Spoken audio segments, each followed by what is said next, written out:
খুলনা শহর এক সময়ের প্রাণ চঞ্চল শহর, আজ শুধু নীরবতা আর শূন্যতা। জীবজন্তু আর পশু পাখি দখল করে নিয়েছে রেল স্টেশনকে। ধুলা পড়া স্টেশন আর জং ধরা ট্রেন, এ সবই যেন সময়ের সাক্ষী। এক সময়ের প্রাণকেন্দ্র রয়েল মোড় আজ লতা পাতায় ঢাকা। খুলনার নিউ মার্কেট আজ প্রকৃতির অভয়ারণ্য।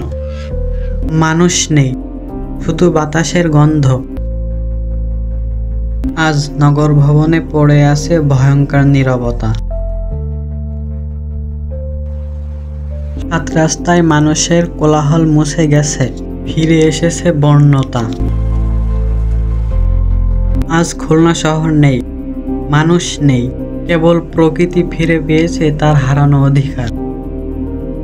খুলনা বিশ্ববিদ্যালয়কে দখল করে নিয়েছে হাতির পাল। এটা অবশ্যই প্রকৃতির প্রতিশোধ।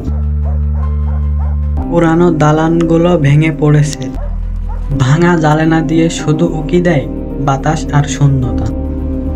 সোনাডাঙ্গার বাস স্ট্যান্ড, মরিচা বাসগুলো পড়ে আছে কঙ্কালের মতো।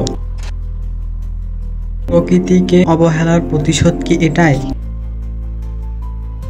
এই পৃথিবী আমাদের নয়, আমরা শুধুমাত্র এই পৃথিবীর অতিথি।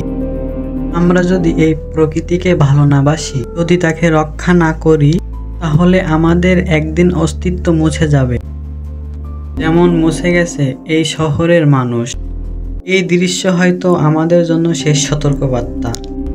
তাই প্রকৃতিকে ভালোবাসুন আর পৃথিবীকে রক্ষা করুন, না হলে আগামী প্রজন্মে শুধু শুনবে এক সময় একটা শহর ছিল যার নাম ছিল খুলনা।